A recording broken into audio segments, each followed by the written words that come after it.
E aí, pessoal do sétimo ano, Matheus Viana aqui de novo, mais uma vez invadindo a sua casa aí, juntos mais separados. Essa semana a gente vai continuar falando sobre o reino animal, especificamente sobre o filo dos plateumintos. Para o vídeo não ficar muito grande mesmo, eu tive que separar em três partes, tá? Em três vídeos diferentes. Então vamos começar logo. Primeiro pelas características gerais. Plateumintos, o nome plateumintos, plate significa achatado e eumintes significa verme. Então, plateumintos são os vermes de corpo achatado. Como assim achatado? Isso aí é um exemplo de plateuminto, um que a gente vai falar bastante, que é a planária. Se você pegar uma planária e fizer um corte, imagina que a minha mão é a planária. Fiz um corte aqui, ó. Estou pegando esse corte e mostrando para você, tá bom? Então, cortei e estou mostrando o corte. Estou te apresentando esse corte que eu fiz. Aí ele é assim. O corpo do animal é assim. Se você reparar, é como se eu pegasse um cilindro, apertasse em cima e apertasse embaixo. Aí ele fica achatado. Tá? Então, é isso que se quer dizer com corpo achatado. Quanto à forma de vida do animal, existem dois grandes grupos, que são os de vida livre e os parasitas. Vida livre é o ser que não precisa roubar nutrientes de outro indivíduo. E parasita é aquele que precisa roubar os nutrientes de outro indivíduo. Os parasitas ainda podem ser divididos em dois grandes grupos. Os ectoparasitas, ecto significa fora, então são animais que roubam nutrientes de outros estando fora do corpo. E endoparasita, endo significa dentro, é o animal que rouba os nutrientes de outro animal por dentro do corpo, ou dentro do sangue, ou dentro do intestino, por exemplo. Lembrando que o ser que é parasitado é chamado de hospedeiro. Então, o parasita rouba nutrientes do hospedeiro. Certo? Isso vai ser importante quando a gente estiver falando das doenças causadas pelos plateumintos. Lá no segundo e no terceiro vídeo. Tá? E algumas espécies são terrestres, outras espécies são aquáticas. Dentro das espécies aquáticas, podem haver plateumintos marinhos, que são de água salgada, e plateumintos dulcícolas, que são os de água doce. Então, existem plateumintos nos três tipos de ambientes: terrestre, marinho e dulcícola. Com certeza você se lembra das categorias taxonômicas em que os seres vivos são divididos. Ficofage, reino, filo, classe, ordem, família, gênero e espécie. São essas 7 categorias principais. Reino, a gente está estudando animal. Filo, essa semana a gente está estudando dos plateumintos. E o filo é dividido em classes. Então a gente vai ver bem rapidamente as 3 classes do filo plateuminto, do filo dos plateumintos. A primeira classe que a gente vai ver é a classe turbelária, que aportuguesando você pode chamar de classe turbelária ou classe dos turbelários. Não existem turbelários parasitas. Todos os turbelários são de vida livre. Todos. A maioria dos turbelários é marinha, ou seja, de água salgada. Mas também existem turbelários em menor de água doce.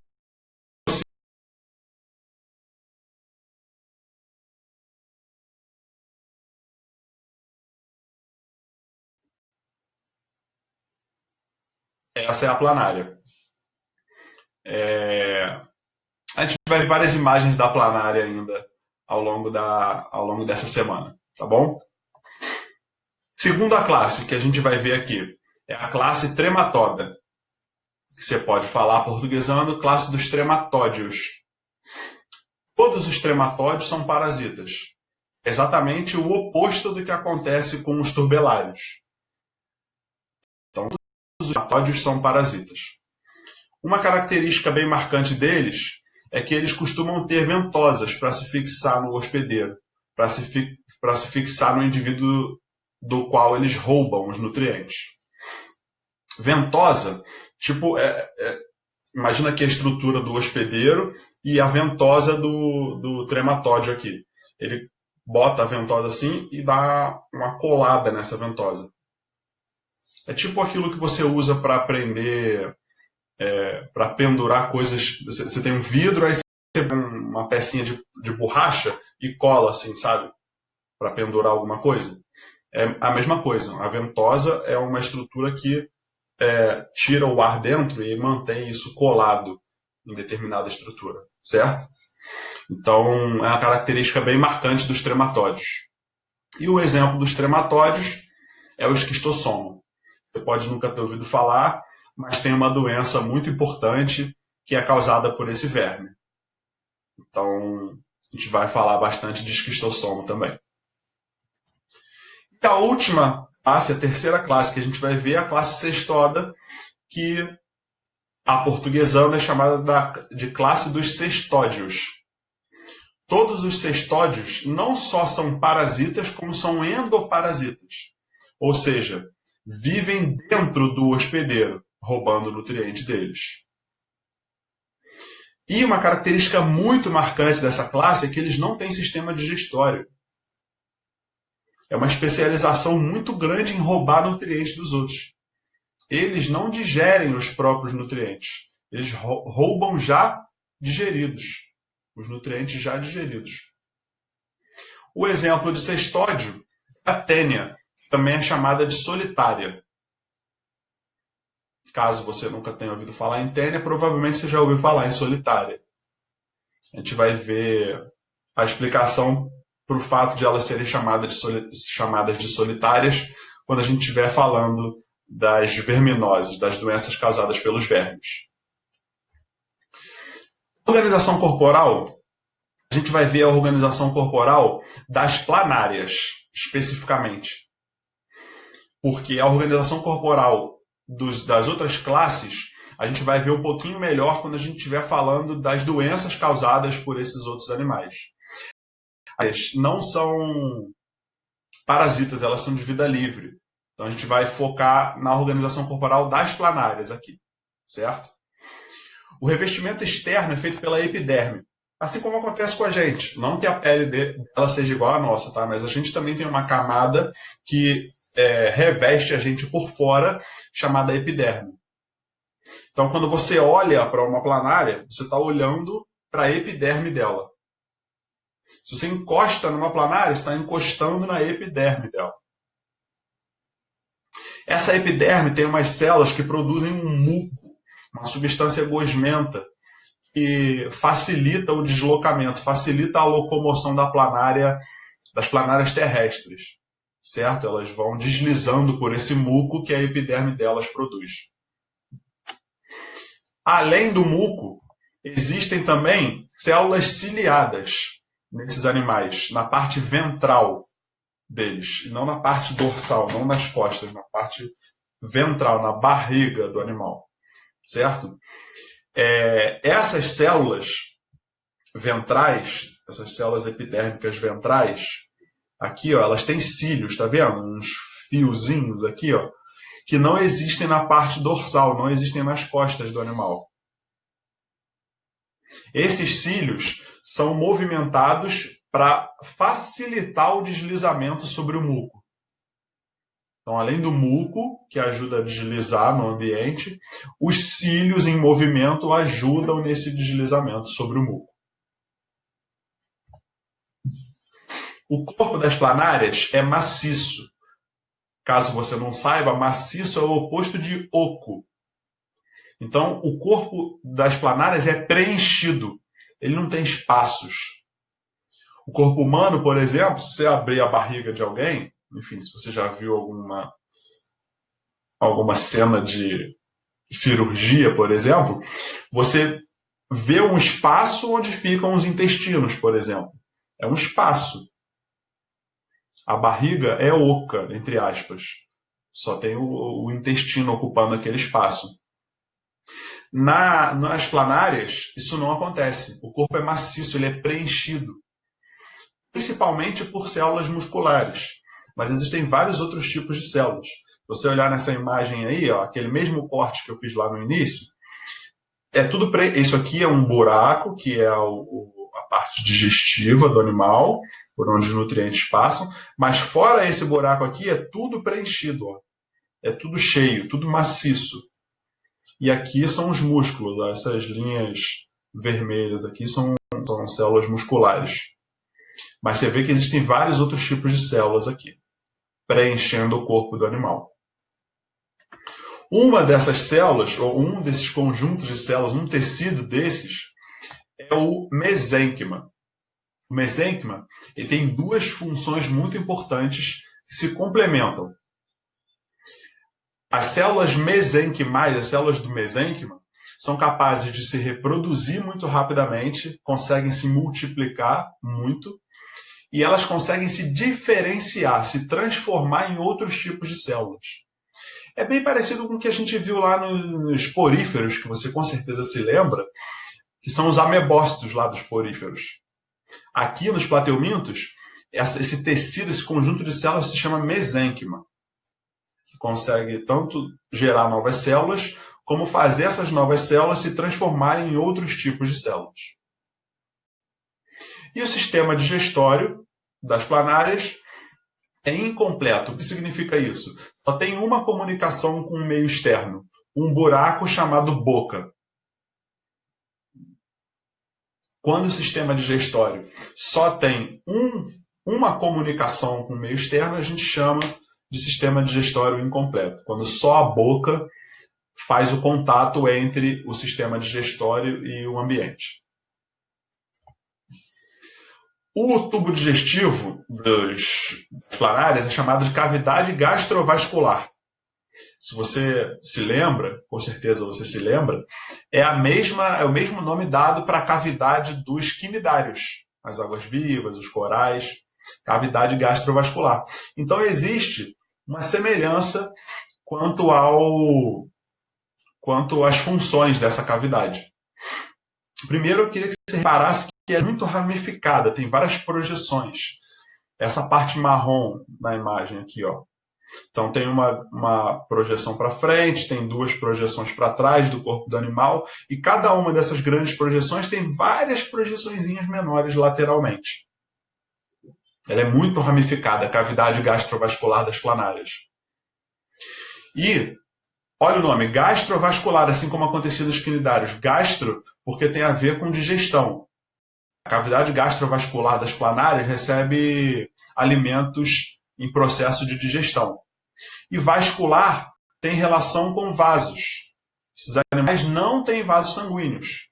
Portanto, a função referente aos vasos sanguíneos na gente, por exemplo, que é distribuir substâncias, fica na cavidade gastrovascular. Essa função é da cavidade gastrovascular nos plateumintos.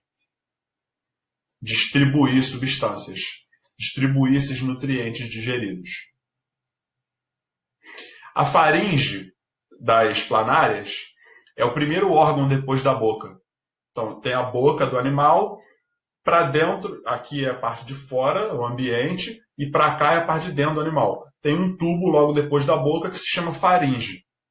Essa faringe é muito musculosa e ela é protrátil. O que significa isso? Ela pode sair do corpo do animal, ela pode ser projetada para fora. Então aqui é a boca, aqui está a faringe, ela pode sair do corpo do animal, assim, o tubo, ó, colocado para fora. Aí ele libera umas substâncias digestivas. Essas substâncias digerem o alimento fora do corpo do animal, o que a gente chama de digestão extracorpórea, extra é fora. E depois que a digestão já começou, os nutrientes são ingeridos pela faringe e a faringe volta para dentro do corpo do animal, com os nutrientes. Aí esses nutrientes vão ser distribuídos pela cavidade gastrovascular. Aí, esses nutrientes vão ser absorvidos pelo animal de dentro da cavidade gastrovascular para as células do animal, e dentro das células a digestão continua. E essa digestão dentro das células é chamada de digestão intracelular. Intra significa dentro. Então a digestão começa fora do corpo, digestão extracorpórea, e continua dentro das células, digestão intracelular. As fezes são eliminadas pela boca. Isso costuma causar um certo impacto, essa informação. Porque você imagina as fezes humanas, né? Aquele aspecto. E fezes de planárias não tem aspecto igual ao do humano, são partículas. Então, por exemplo, essas partículas que você está vendo aqui, ó, isso aqui é o corpo do animal, isso aqui é o corpo do animal, isso aqui é a faringe que foi colocada para fora, pela boca. E a faringe está eliminando essas partículas. Essas partículas podem muito bem ser o alimento entrando também. Mas quando as fezes saem pela boca, é assim, nesse formato. São partículas. E as fezes também podem ser eliminadas direto pela pele. Partículas ainda menores saem direto pela pele do animal. A respiração também acontece pela pele. Planária não tem uma estrutura específica para respirar. O oxigênio, o gás oxigênio, o O2, entra pela pele. Então, olha aqui. Isso aqui é a pele do animal, isso aqui é o meio externo, é o ambiente, e aqui é a parte interna do animal. Então, o oxigênio passa pela pele, chega aos músculos, que já consomem um pouco desse oxigênio, e depois passam para as células internas. As células internas pegam esse gás oxigênio, fazem a respiração celular e liberam CO2, que vai para os músculos, que também libera mais um pouco de CO2, que depois elimina pela pele. Isso se chama respiração cutânea. O sistema nervoso, ele tem como órgãos principais 2 gânglios cerebrais. São aquelas bolinhas lá, esses 2 pontinhos aqui na frente. Ó. Os gânglios cerebrais, isso aqui é a cabeça da planária, tá? Os gânglios cerebrais são formados por conjuntos de células nervosas, conjuntos de neurônios. Os neurônios têm uma estrutura chamada corpo celular, que é responsável por interpretar as informações. Os gânglios são conjuntos de corpos celulares de neurônios. Mas, para resumir, são conjuntos de células nervosas que o animal tem que comandar o sistema nervoso. Cada um desses gânglios cerebrais, que são 2 na cabeça do animal, tem um cordão nervoso que vai até o final do corpo. Então, você tem aqui o gânglio cerebral e um cordão nervoso que vai ao final. O outro gânglio cerebral tem o cordão nervoso que vai até o final do corpo. E esses cordões nervosos apresentam nervos, que são estruturas mais finas que chegam até os músculos do animal. E o sistema nervoso tem basicamente 2 funções nas planárias. Gerar os movimentos através do controle dos músculos, então manda o músculo contrair e relaxar para o animal se movimentar, e receber os estímulos externos, por exemplo, um predador, viu? Um predador, o sistema nervoso aqui recebe e interpreta esse estímulo para gerar uma resposta. Ou estímulo interno também, né? O animal está com poucos nutrientes, por exemplo. Aí o sistema nervoso interpreta isso, recebe essa informação, interpreta e faz o animal ir atrás de alimento, por exemplo. Certo? No próximo vídeo a gente volta para falar de reprodução das planárias e começar a falar das verminoses. Certo? Espero ter ajudado, espero ter ficado claro. Obrigado. Até a próxima.